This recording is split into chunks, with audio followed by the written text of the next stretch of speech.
Guess what? This is Law and Order SVU, Season 3, Episode 9, Care. We open up to a very classic SVU gonna find a body moment. Two dudes walking through a construction site. We're behind schedule. Maybe you should be nicer talking to the guy with the tool belt. If you weren't married to my sister. What's this? He picks up a sword, and there, under a blanket, is a body. Let's jump ahead, and Benson and Stabler are getting filled in on the details. The body was that of a little girl, found this morning at 6:53 a.m. These two dummies in scene 1 both touched the sword, so now the DNA is totally contaminated. Benson's like, she was killed with a sword? Emmy Werner is squatting down at the body. No stab wounds, but there is internal bleeding and bruises from sternum to toe. Attached to the sword is a long braid of hair. Stabler is rummaging through a teddy bear backpack that was right next to the body. There are signs of restraint on the wrists and the ankles, but there's no rope laying around. Emmy Werner says she's going to run a rape kit, but there's a whole lot of bruising. Outside behind the yellow tape, there's a whole crowd of looky-loos gathering. One woman comes through it in a bathrobe and she says, Cassie wasn't in bed this morning. Who's Cassie?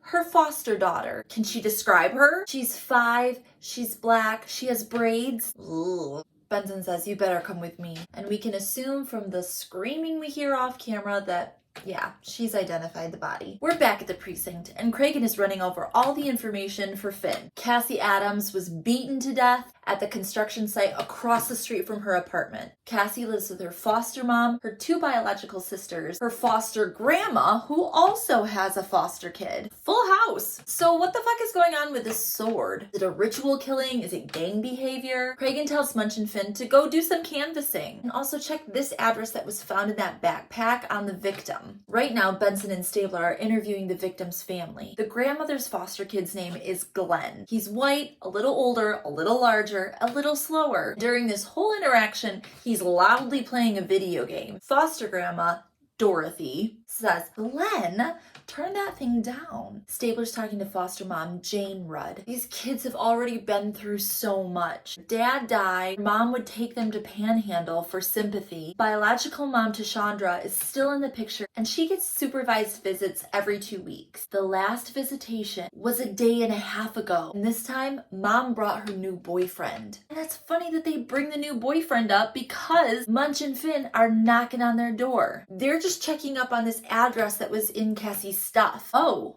you're her biological mom? Nobody's bothered to give you a fucking phone call? She is absolutely wrecked and just immediately goes after Munch. Finn is talking to the boyfriend. Sorry, why are you talking to me like I'm a suspect? Account for your whereabouts last night and I'll adjust my tone. He plays the saxophone at a club and he had just gotten Tashandra a job as part of the wait staff. They were both there until 3 a.m. He says that she's been fighting like hell to get her kids back. Tashandra is begging Munch to let her see her 2 girls. He must have relented because we jump back to the precinct just as she's walking in. She sees Jane and just hurls herself at her. Lousy bitch, what'd you do to my daughter? And once again, you really cannot blame her. At the same time that this is happening, Benson, Stabler, and Huang are all interviewing the other 3 kids separately. Stabler is talking to a forlorn-looking Glenn who's staring through the blinds of an indoor window. Yeah, he's been to that construction site. Sometimes, though, he would take her over there because she really liked talking to one of the workers. Say what? Then Benson finds out from Tanya that this worker's name was Danny. He gave us gum and showed us around the place. We talked to the foreman and he says, yup, that's gonna be Danny Marston.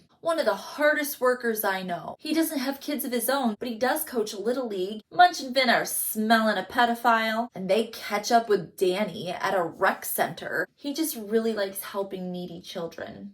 They get him to the station and he's like, guys, I'm not a pedophile. And I'm thinking, your haircut says differently. His alibi is shit. But when they ask him if he's ever been to the site after hours, he's like, I totally forgot. Yeah. Last week, I left my thermos there. When he got there to pick it up, there was Cassie and that boy that she's always with. What were they doing? sword fighting with sticks. So things are starting to point to Glenn. Cragen says, okay, before you put this kid on death row, let's make sure we can place him at the crime scene. So Munch and Fin are pulling on rubber gloves, ready to dig through that construction site. Why do we always get stuck looking for a needle in a haystack? They're bantering back and forth, and then they open a bunch of toilets. And Fin says, the mother lode. What kind of evidence did you find there? Walkman, comic books, and a knife. Benson and Stabler want a little bit of background on Glenn. So they visit his school. He's a little bigger and a little slower, so he gets bullied like every day. He won't fight back, so he spends a ton of time in like this alternative classroom. The teacher also brings up that he's like obsessed with a specific video game. He retreats into this fantasy world whenever he can. On top of that, he came from a terrible home life. From age 2 to 4, he was molested by his mom's boyfriend. When they took him out of the home, he got placed right away with Dorothy Rudd. He's been with her ever since. Jump over to the lab and Munch and Fin are getting filled in on that toilet loot. This lab tech is just fucking loving his job. We found a 10-point gem of a fingerprint on that knife. On those magazines, there's cheese puff powder. And look at this. And then he rolls himself across the lab in the loudest rolly chair you've ever heard.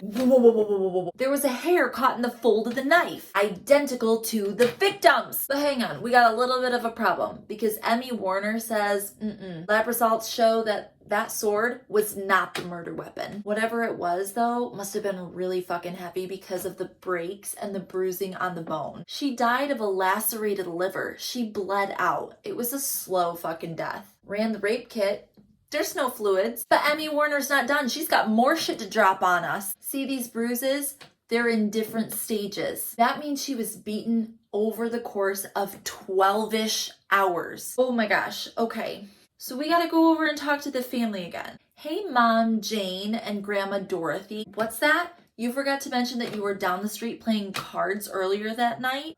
Who was babysitting? Glenn?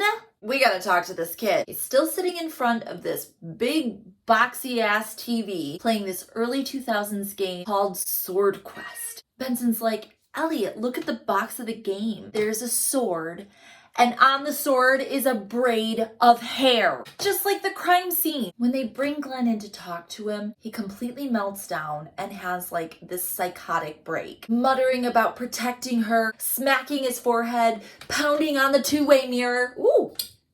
So we go ahead and send Glenn over to a psychiatric hospital where he can get some care. Cragen and Dr. Huang are having like this really serious conversation about Glenn's well-being. And then you hear, damn it. Okay, it's my turn. They're upstairs trying to best each other in a game of Sword Quest, for research. Benson and Stabler want to talk to Glenn, but Grandma Dorothy, who could waive his Miranda rights because he's a minor, she decides to lawyer up instead. Back at the precinct, Cragen has just beaten level 13 of Sword Quest. I've defeated the Gorgon, freed the forest from evil demons, and rescued the dying princess from her dungeon. Huang is enamored. He's found his true calling. But wait till you hear how he lifted the spell she was under. I carried her to the secret cave, tied a lock of her hair to the sword, placed it at the entrance, and she was good as new.